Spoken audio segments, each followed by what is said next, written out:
Hello दोस्तों, स्वागत है आप सभी का अपने यूट्यूब चैनल रोजगार विद प्रमोद में।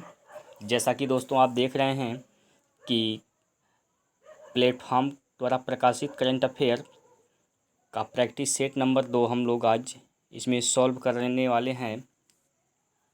तो अभी आपने चैनल को सब्सक्राइब नहीं किया है तो ज़रूर चैनल को सब्सक्राइब कर लीजिए और घंटी वाले बटन को भी दबा दीजिए, जिससे कि जितने भी प्रैक्टिस सेट मैं कराऊंगा उसका बराबर नोटिफिकेशन आपको मिलता रहे। तो चलते हैं हम लोग पहले सवाल पर। पहला सवाल आपके सामने यह है, अमेरिका के आम चुनाव 2020 में किसने सर्वाधिक वोट हासिल करने का रिकॉर्ड बनाया है? तो इन 4 विकल्पों में से एक विकल्प सही है। तो इसका जो सही आंसर है वह है option number B, Joe Biden. अभी हाल ही में अमेरिका में चुनाव हुआ है राष्ट्रपति का, तो उसमें जो बाइडेन ने सबसे ज़्यादा वोट हासिल करने का रिकॉर्ड बनाए हैं और ये अमेरिका के 46वें नंबर के राष्ट्रपति हैं। इनकी जो पार्टी है, ये जिस पार्टी से चुनाव जीते हैं उस पार्टी का नाम है डेमोक्रेटिक पार्टी। अगला सवाल नंबर 2, न्यूजीलैंड क्रिकेट टीम का नया बल्लेबाजी कोच किसे नियुक्त किया गया है?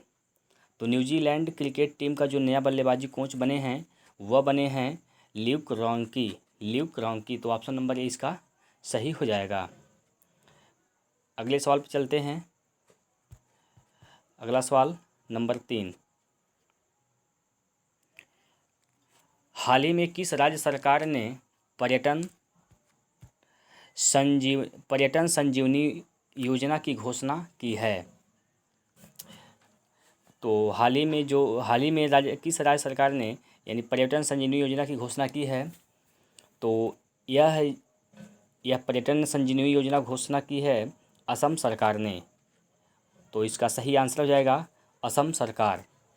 असम के जो मुख्यमंत्री हैं वह हैं सर्बानंद सोनोवाल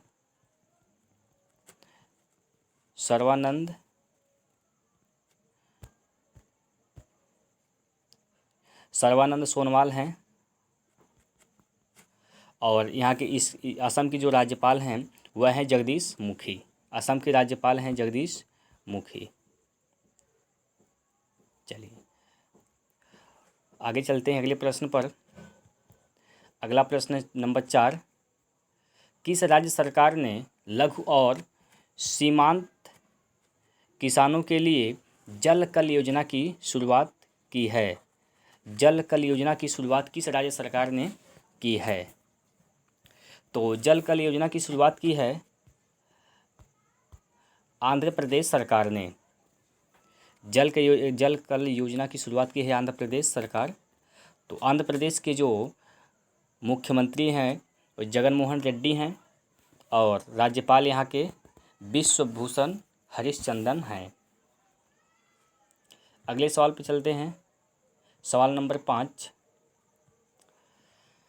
सवाल नंबर 5 में बोला गया है कि सैयदा अनवरा तैमूर, जिनका हाल ही में निधन हो गया, वे किस राज्य में भारत की पहली मुस्लिम महिला मुख्यमंत्री रहीं?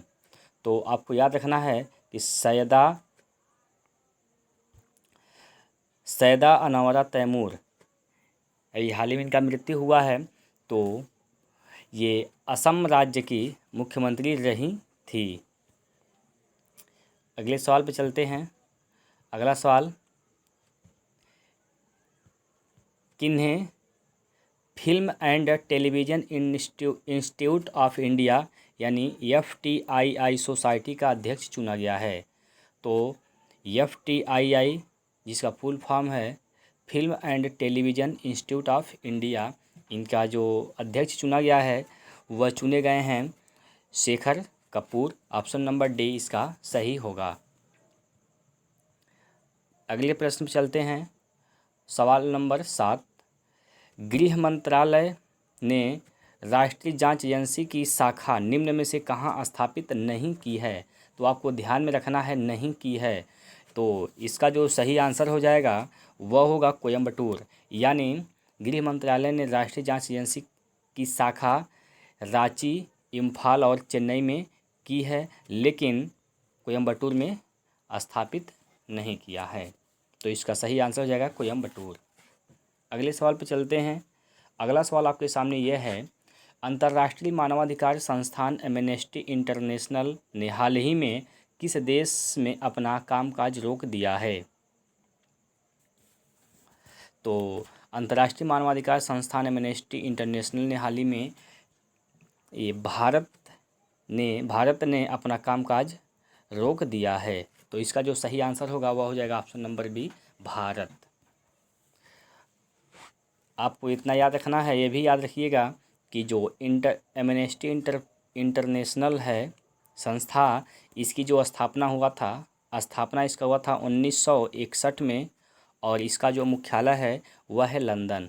इसका मुख्यालय है लंदन। तो इतना भी बात आपको याद रखना है। आगे चलते हैं अगले सवाल पर। अगला प्रश्न 9 नंबर आपके सामने ये है, किस राज्य ने गैर संचारी रोगों को नियंत्रित करने से संबंधित सतत विकास लक्ष्यों में उत्कृष्ट प्रदर्शन के लिए संयुक्त राष्ट्र अंतर एजेंसी टास्क फोर्स पुरस्कार जीता है? सवाल नंबर 9। तो ये जो किस राज्य ने गैर संचारी रोगों को नियंत्रित करने से संबंधित सतत विकास लक्ष्यों में उत्कृष्ट प्रदर्शन के लिए संयुक्त राष्ट्र अंतर एजेंसी टास्क फोर्स पुरस्कार जीता है? तो यह है राज्य केरल। ऑप्शन नंबर सी इसका सही आंसर हो जाएगा। अगले सवाल पर चलते हैं। सवाल नंबर 10 आपके सामने ये है, बिहार राज्य भूमि न्यायाधिकरण का चेयरमैन किसे नियुक्त किया गया है? तो बिहार राज्य भूमि न्यायाधिकरण का चेयरमैन नियुक्त किया गया है संजय प्रिया को। ऑप्शन नंबर बी, संजय प्रिया को। चलते हैं अगले सवाल पर। सवाल नंबर 11 सवाल नंबर 11 आपके सामने है, यूजीसी ने हाल ही में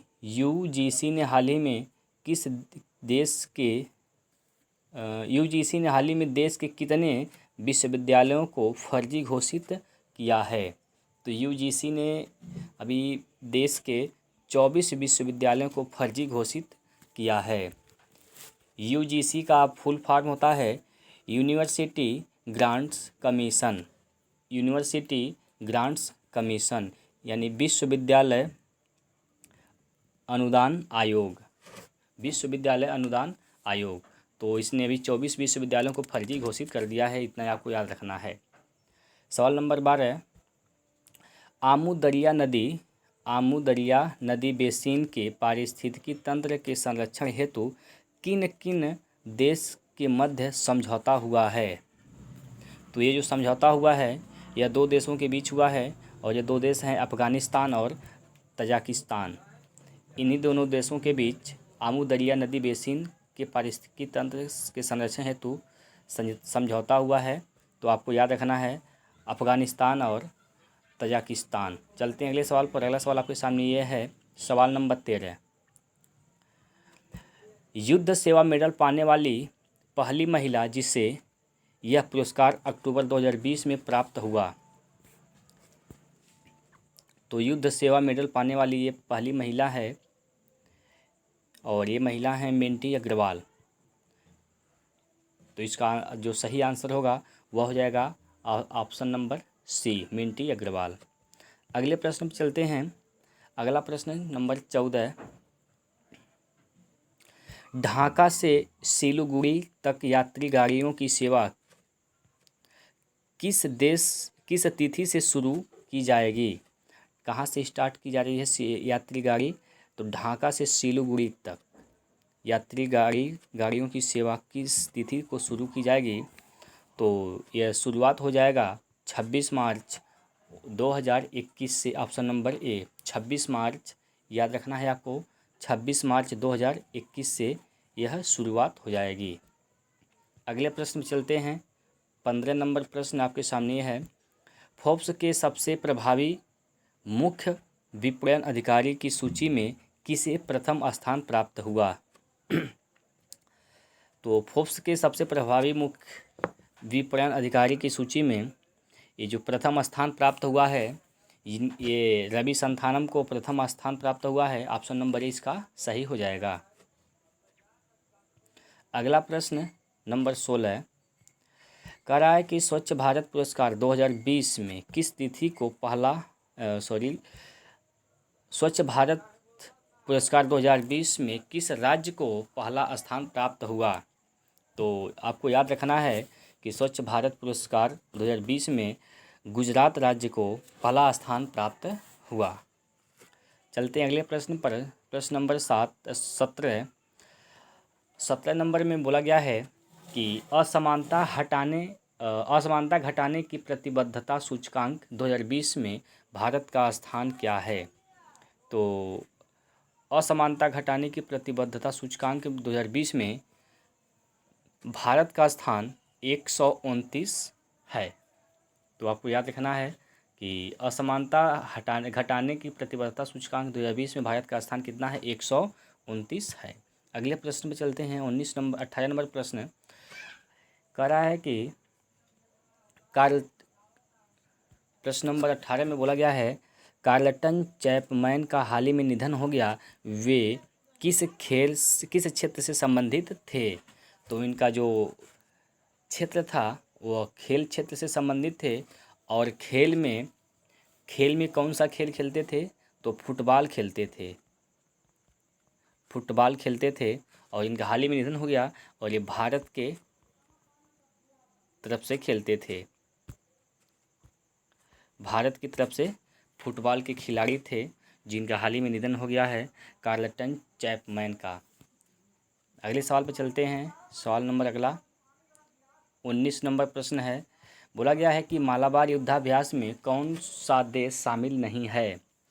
तो आपको जानकारी के लिए बताते हैं कि मालाबार युद्धाभ्यास में 4 राज्य शामिल हैं। जय माता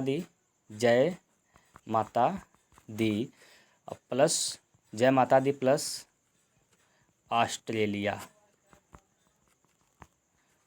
मतलब जापान, अमेरिका और इंडिया मतलब भारत और प्लस ऑस्ट्रेलिया, यानी 4 देश हैं।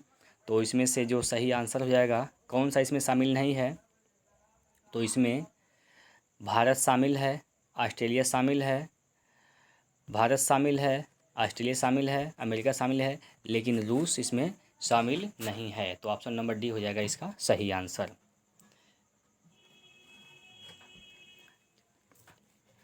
अगला प्रश्न नंबर 20 और ये लास्ट प्रश्न है। इसका आप लोग आंसर बताइए कितना होगा, क्या होगा। यह प्रश्न में बोला गया है कि हमारी आवाज़ और हमारा समान भविष्य, यह थीम वाक्य 2020 में किस दिवस का है। तो आपको याद रखना है कि यह 2020 का थीम है और यह है बालिका दिवस का थीम है। यह अंतर्राष्ट्रीय बालिका दिवस का थीम है। तो इतना आपको याद रखना है कि अंतर्राष्ट्रीय बालिका दिवस का थीम क्या है, हमारी आवाज़ और हमारा समान भविष्य, यह 2020 का थीम है। तो अंतर्राष्ट्रीय बालिका दिवस मनाते हैं। आपको इतना ये भी याद रखना है कि अंतर्राष्ट्रीय बालिका दिवस 11 अक्टूबर को मनाया जाता है। अंतर्राष्ट्रीय बालिका दिवस 11 अक्टूबर को मनाते हैं। ये लास्ट प्रश्न था। आशा करता हूँ ये आपको समझ में आया होगा और आप इसको याद कर लेंगे और इससे आपको आने वाली परीक्षाओं में ज़्यादा सहायता भी होगा। तो आज के लिए इतना ही, फिर अगले सेट में मिलते हैं।